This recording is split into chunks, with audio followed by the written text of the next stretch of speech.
Lint'in fabrikasına geldik. Burası çikolatalı çok güzel bu arada.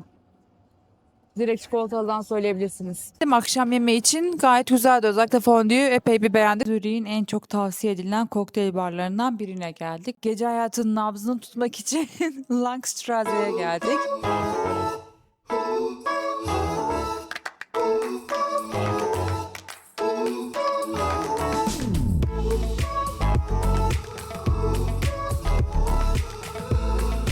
Evet, herkese Zürih'ten merhaba. Zürih gezimiz başlıyor. Dın dın dın.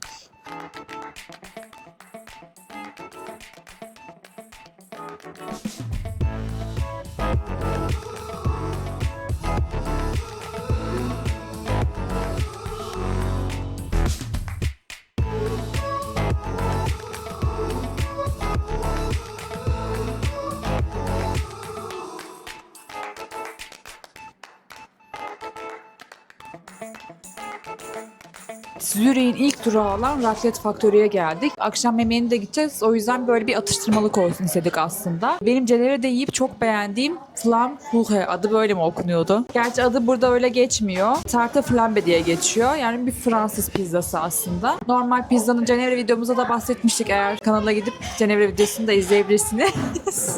Normal pizzadan çok daha ince bir hamuru var.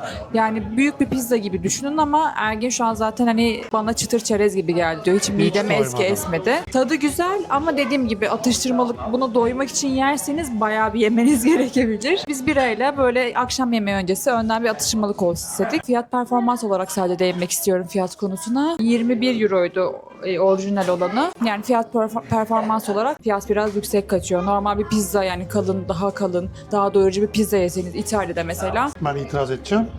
Fiyat 21-22 euro ama yani eminim diğer restoranlarda da bu böyle. İtalya'da yersen 8-10 euroya bundan daha büyük, daha kalın bir pizza yersin. Doyurucu olur yani en Bu azından. yediğimiz lahmacundan bile ince. Çok incecik Evet. bir hamur. Doyurmuyor ama yani İsviçre'de fiyatlar böyle. 22 frank civarı bunun fiyatı. Ya bunu ben tek Bu yeseydim bence biraz... aslında fiyat performans anlamında değil, İsviçre'nin pahalılığını gösteren bir faktör. Orası öyle, evet. Ha, tek yeseydim belki bir tık Ben doymam. doyardım ama sen doymazdın, Ben doymam. evet, katılıyorum. Bu arada burasının adını söylemiştim, Raclette Factory, ama biz burada raclette yemedik ama gelen tabaklar oldukça güzel gözüküyordu. Bir aklımız kaydı. Çok fazla, dediğim gibi akşam yemeğine gideceğimiz için çok fazla hani olmasını istemediğimiz için ve ben falan Fugu'yu beğendiğim için, sevdiğim için öncesinde, o yüzden hemen gelir gelmez burada bunu denemek istedim ama dediğim gibi aklımız onda kaldı. Belki yarın fırsat bulursak arada bir yerde deneyebiliriz bunu. Evet, bu Raclette Factory'yi ben şöyle tanımlayabilirim. Bence klasik bir İsviçre lokantası değil ama klasik İsviçre yemeklerini, raclette'i işte Fransız pizzasını falan modern yorumlamış. Fast food fast tarzı bir hale evet. getirmiş restoranı. O yüzden Aynen. ayaküstü gelip bira içip bir anda eşlikçi olarak yiyip kalkmak için biz beğendik açıkçası, bence güzel. Evet, ben de beğendim. Evet, sıradaki durağımızda görüşmek üzere.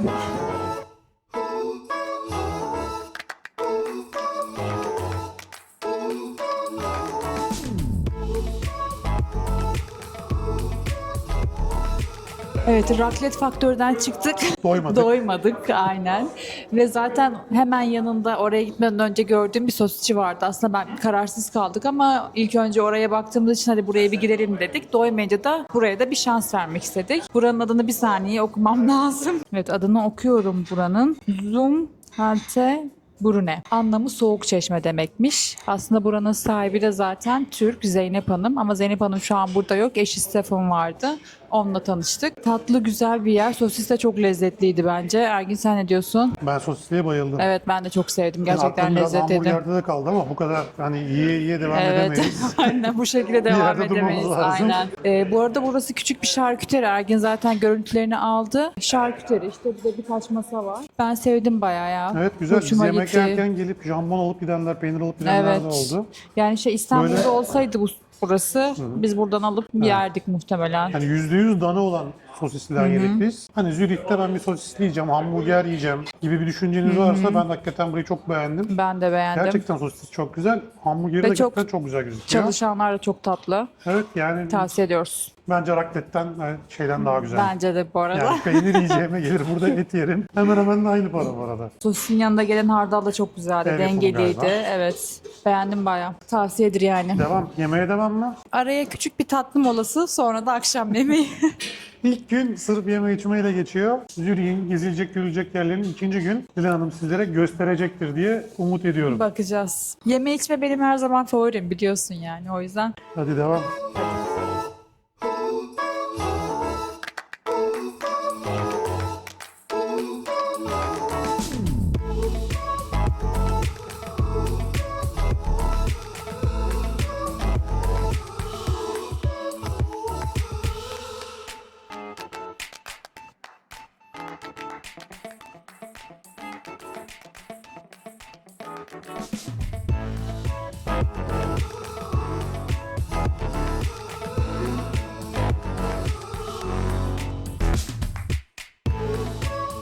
Zürih'in ünlü kafe barı Odeon'a geldik. Neden geldik? Aslında buraya gelme sebebimiz elmalı tart ve kahve içmekti ama saat 18.30 gibi geldiğimiz için artık burası bar konseptine dönmüştü. O yüzden biz de kokteyl ve bira içip içeride takıldık. Keyifliydi bence. İçerisi keyifli, samimi, kalabalık oluyor. Oturmak için biraz belki beklemeniz gerekebilir ama biz hızlıca oturduk diyebilirim. Ama sürekli bir sirkülasyon var içeride açıkçası. Yiye devam ediyoruz. Yiye geze geze Zürih. Öyle şimdi akşam yemeğine doğru gidiyoruz. Diğer mekanlara göre de %20 civarı pahalı. Bunu da söyleyelim. Bir On- bira 11-12 frank O civarındaydı. pahalıymış. Ben hiç menüye bakmamıştım pahalıydı. aslında. Bugün Perşembe olduğu halde dediğin gibi biz sıra bekledik. Evet ya muhtemelen cumartesi içerisi bayağı kalabalık oluyordur. Hatta şu an hava soğuk. Muhtemelen yazın buranın önü Evet, hani çok full meşhur. kalabalık oluyordur. Çünkü hemen hemen gördüğüm içerisi en kalabalık olan yerlerden biri. Odeon muhtemelen Zürih'teki en meşhur kafe bar. Dolayısıyla Ama hafta Zürih'te içi güzel kokteyl barlar da var. Zürih- Onları da keşfediyor olacağız hep beraber. gece hayatı biraz hareketli diyorlar. Evet. Bakalım. Dilan'la Dolaş kanalında Zürih'in test gece edeceğiz. gece hayatını hep beraber test edeceğiz. Takipte kalın efendim.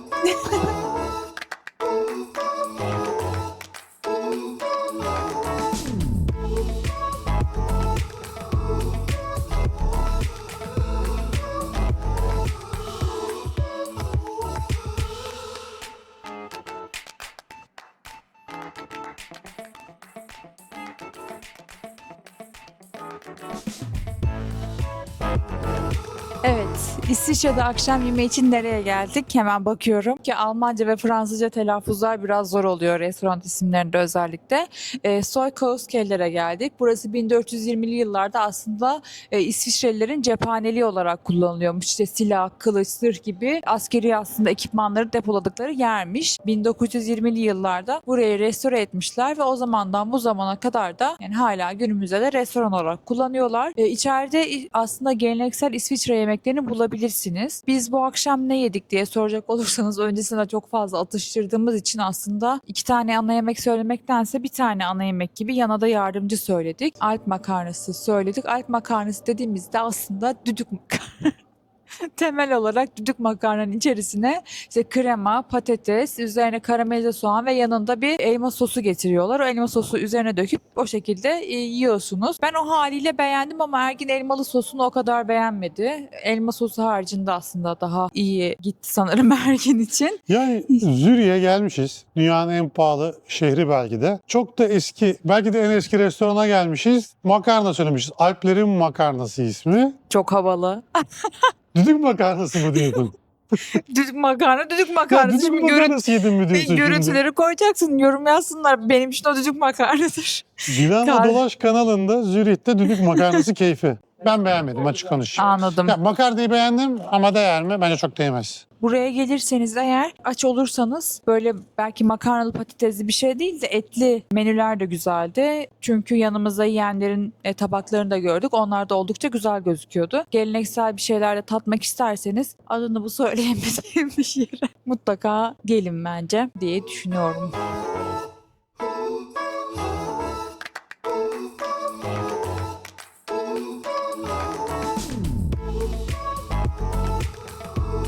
Akşam yemeğinden sonra Zürih'in en çok tavsiye edilen kokteyl barlarından birine geldik. Old Crowe'a geldik. Birer tane kokteyl söyledik. Benim içtiğim kokteyl güzeldi. Bu arada içeride çok fazla çeşit var.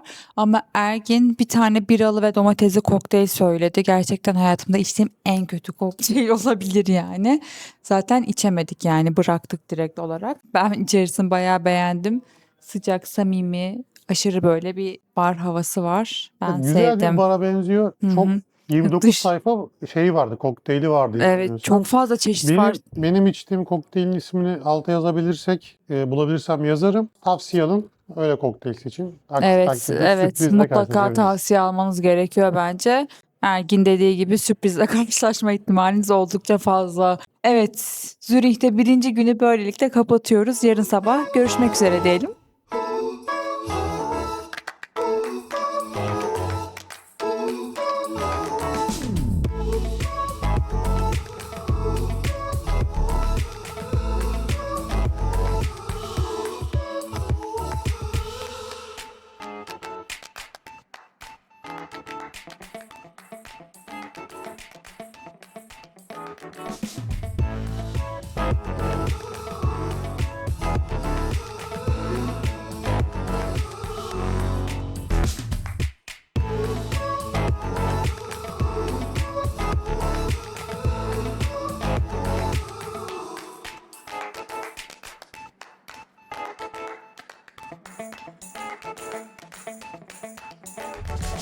Zürih'te ikinci günün sabahında, daha doğrusu öğleninde desem daha doğru olur, Babus'a brunch'a geldik. Burada bir egg benedict söyledik, egg royal daha doğrusu. Bir tane avokado tost ve ikişer tane de kahve söyledik. Lezzetliydi, oldukça hızlı bir servisi vardı. İçerisi kalabalık ve büyük olmasına rağmen. Güzeldi, ben beğendim. 2 kişi için de toplamda 60 frank ödedik. Sen ne dersin kahvaltı Ben için? şunu ekleyeyim. Kahvaltı güzeldi. Mutlaka rezervasyon lazım. Ha, evet, doğru, o kısmı Yer bulması çok atladım. zor. Yani biz kaç gün? 3-5 gün önceden rezervasyon yaptık. Çok sayılı saatlerde yer vardı. Evet. O yüzden yer bulması biraz zor. Çok meşhur kahvaltıda. Gelirseniz, buraya da gelmek istiyorsanız, kahvaltınızı burada yapmak isterseniz mutlaka online rezervasyon yapın. Yes, tavsiyedir. Teşekkürler. Evet, İsviçre'nin en ünlü alışveriş caddesi Bahnhofstrasse'ye geldik. Burada tüm lüks markaları bulabilirsiniz. Oldukça büyük, uzunca bir cadde. Ladera, buranın en ünlü çikolatacılarından biri aslında. Biz bunu daha önce Cenere'de denemiştik. Oldukça pahalı, bayağı pahalı ama çok lezzetli olduğunu söyleyebilirim. Şimdi denemeyeceğiz Biz bunu. şimdi denemeyeceğiz, Başka bir hayır. yerde bir çikolata denemek Evet. istiyoruz. Hadi devam. Devam ki.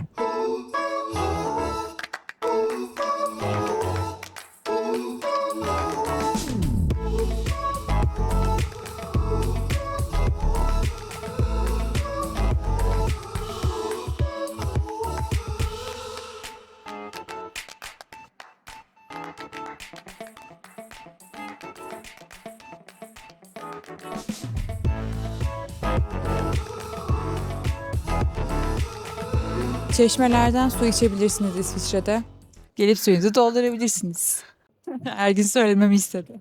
Yani Alplerin kıyısında olduğumuz için şehirdeki çeşmelerden gönül rahatlığıyla su içebilirsiniz. Evet. Gerçekten bu arada şey yok. Normalde böyle bir musluktan su içtiğin zaman bir tat alırsın ya. Burada öyle bir tat yok. Güzel yani, tadı beğendim.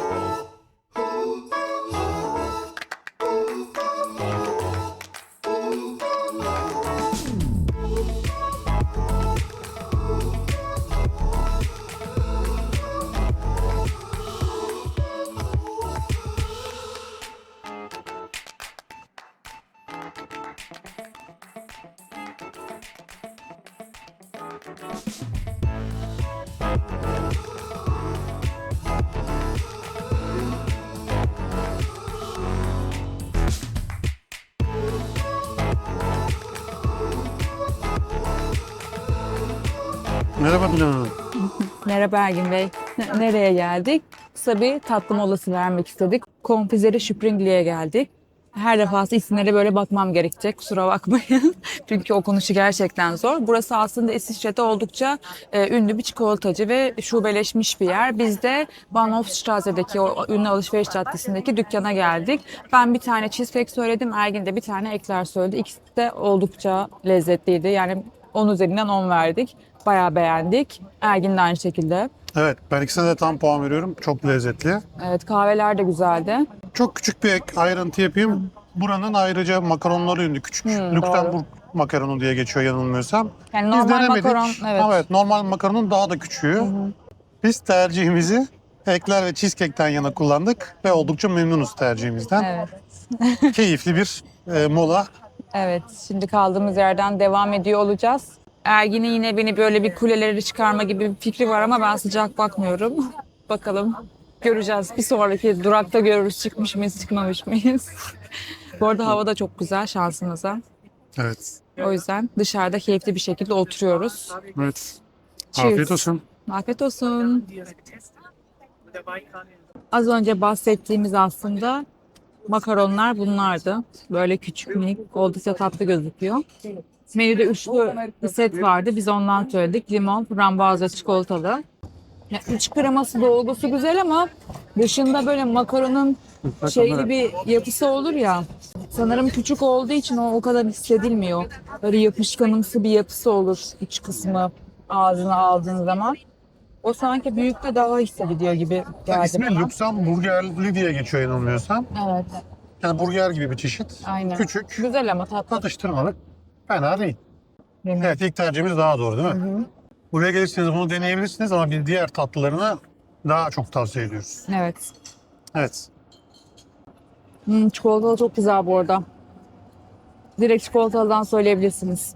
Tamam. O zaman artık bu sefer kalkabiliriz burada.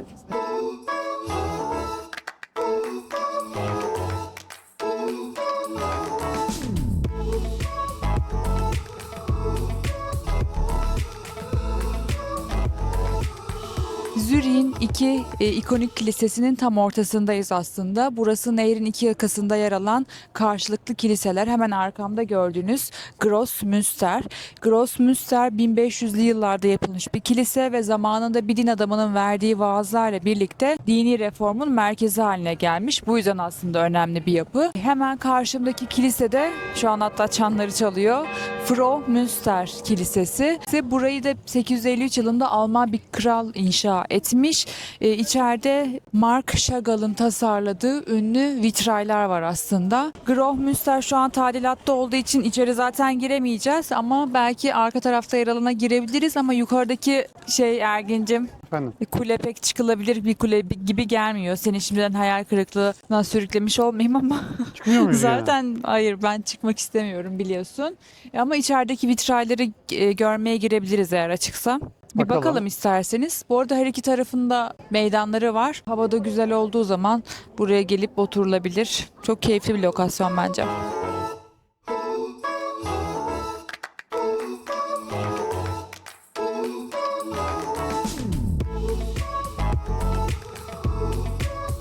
Evet, İsviçre'ye gelmişken ve Zürih'e gelmişken olmazsa olmazlar arasında tabii ki bir çikolata ile ilgili deneyim yaşamak var. Bu bağlamda da bizler Lintt'in fabrikasına geldik. Burası şehir merkezinden otobüsle yaklaşık 15-20 dakikalık bir uzaklığa sahip. Nisan ayında mı bot sezonu açılıyordu? Aslında bot sezonu bize açık dedi. Evet. Biz buraya botla gelmeyi planlamıştık. Ama mevsimsel olarak havalı çok güzel olmasına rağmen bu tarafa olan seferler iptalmiş. Evet, 3 Nisan'dan sonra sanırım açılıyor. Eğer gelirseniz 3 Nisan'dan sonra belki botla gelmek istersiniz. O da yaklaşık yine bir 15-20 dakika sürüyor. Yani süre olarak aynı. Otobüste, botta aynı. Hava güzelse ve açıksa bot tercih edilir tabii ki. Evet, şimdi içeri gireceğiz. İçeride sanırım çikolatanın nasıl yapıldığını ve tarihinden başlayan bir hikayeyle öğreniyor olacağız. Biz saat 17'deki seansa rezervasyon oluşturmuştuk. Kişi başı 17 frank ödedik. Bakalım, zaten içeriden muhtemelen de görüntü alırız. Daha önce giden bir arkadaşım vardı. Çıktığınızda çikolataya doymuş olacaksınız demişti. Bakalım öyle mi olacak? Evet. Biletleri de en az bir hafta önce almalarını tavsiye ederim. Bak, Yer onu bulmak çok bilmiyordum. kolay değil. O zaman Home of Chocolate'ı gezmeye başlayalım. Bu arada çok güzel çikolata kokuyor ya. Lindt Müzesi'ni gezdik. Çikolatanın yapım aşamasından paketleme aşamasına kadar gördüğünüz, aslında çikolatanın tarihini de anlattıkları bir müze. Gezerken içeride zaten çikolatayı yiyorsunuz. Bir de çıkarken şöyle eliniz dolu bir şekilde çıkıyorsunuz. Görebiliyor musunuz? Yani ekstradan buradan mağazadan çikolata almanıza gerek yok. Zaten şu an ben bunları yiyebilecek durumda değilim. Yaklaşık yarım saat sürüyor. Böyle dinleye dinleye gidiyorsunuz. Hepsini dinlemeye kalkarsanız bence epey uzun sürer yani. 1-2 saat sürebilir. Biz bütün her şeyi dinlemedik açıkçası. Biraz atlaya atlaya. Biraz atlaya atlaya. Hızlandırılmış bir tur yaptık kendimize. Evet. Bayağı da kalabalık ve Kalabalık, bayağı da evet. büyükmüş.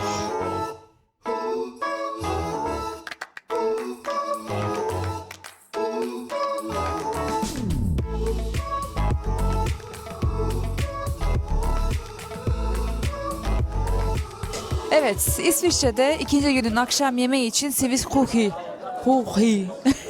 restoranta geldik. Burada bir tane fondü, bir et tabağı, bir tane de soğan çorbası söyledik.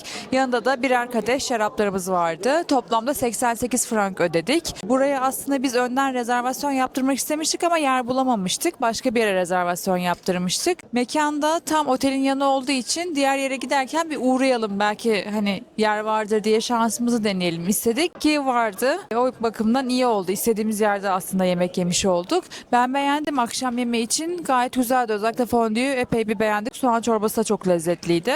Devam. Cumartesi gecesi İsviçre'nin bakalım gece hayatını keşfedebilecek miyiz?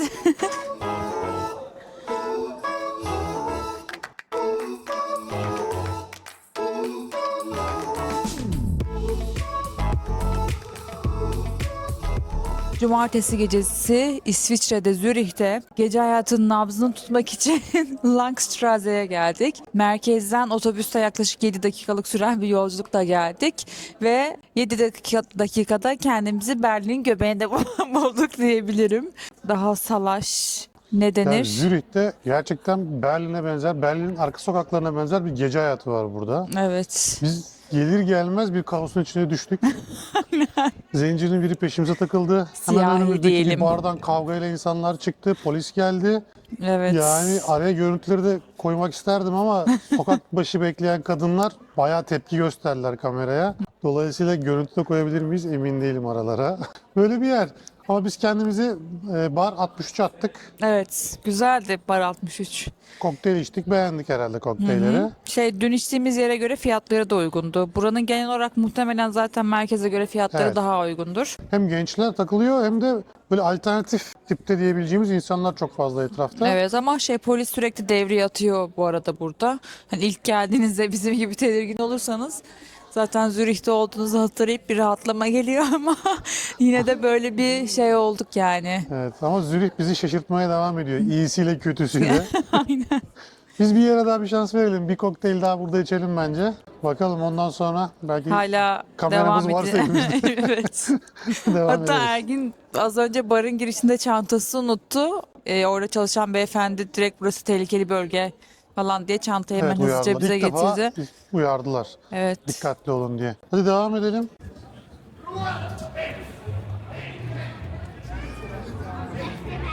Evet. Zürih'i bitirdik. Bir şehrin daha sonuna geldik. Şimdi Basel'a doğru trenle yoldayız. Dün akşam en son Langstrasse'deki maceramızdan sonra orada çok... Sadece bar 63'te Evet, bir an birer kafam kokteyl karıştı. içtik. Güzeldi orası. Evet. O bölgeye giderseniz bence kokteyl için orası iyi. Evet. Ama Diğer diğer yerler yerler- birazcık tehlikeli olabilir. Daha sonrasında tekrar devam etmek için otelin olduğu tarafa doğru geri döndük. Yani- Orada devam ettik aslında. Yani eski kent merkezine geri döndük. Evet. Ben Zürih'i çok beğendim açıkçası. Hani bu kadar beklemiyordum. Biraz beklentisiz gelmiştim sanırım ondan dolayı. Fazla gençlerin hareketli olduğu bir yer. Gece hayatı vesaire. Bölge kalabalık, hep düzenli, tertipli. Ben çok sevdim açıkçası. Sen ne dersin? Bence de güzel. Zürih beklentimizin üstünde. Yani hem şehir, Eskişehir tarafı çok güzel. Evet. Hem gençlerin hareketli olduğu bir, yani gece hayatının olduğu bölge var. Hani her şey var Zürih. Tek dezavantajı Beklentimin çok üstünde. pahalı olması. Evet ama o İsviçre'nin pahalılığı zaten genel. Yani sen zaten Öyle. beğendin. Buraya Ben- yerleşmek evet. istediğini dile getirdin. Yok ya, ben ülkemden vazgeçemem. O minik bir espriyi de diyelim. Tamam peki. O zaman O zaman Basel'da yeni bölümde görüşmek üzere. Kapamadan önce de lütfen kanala abone olmayı, like atmayı ve yorum atmayı unutmayınız. Öpüyorum.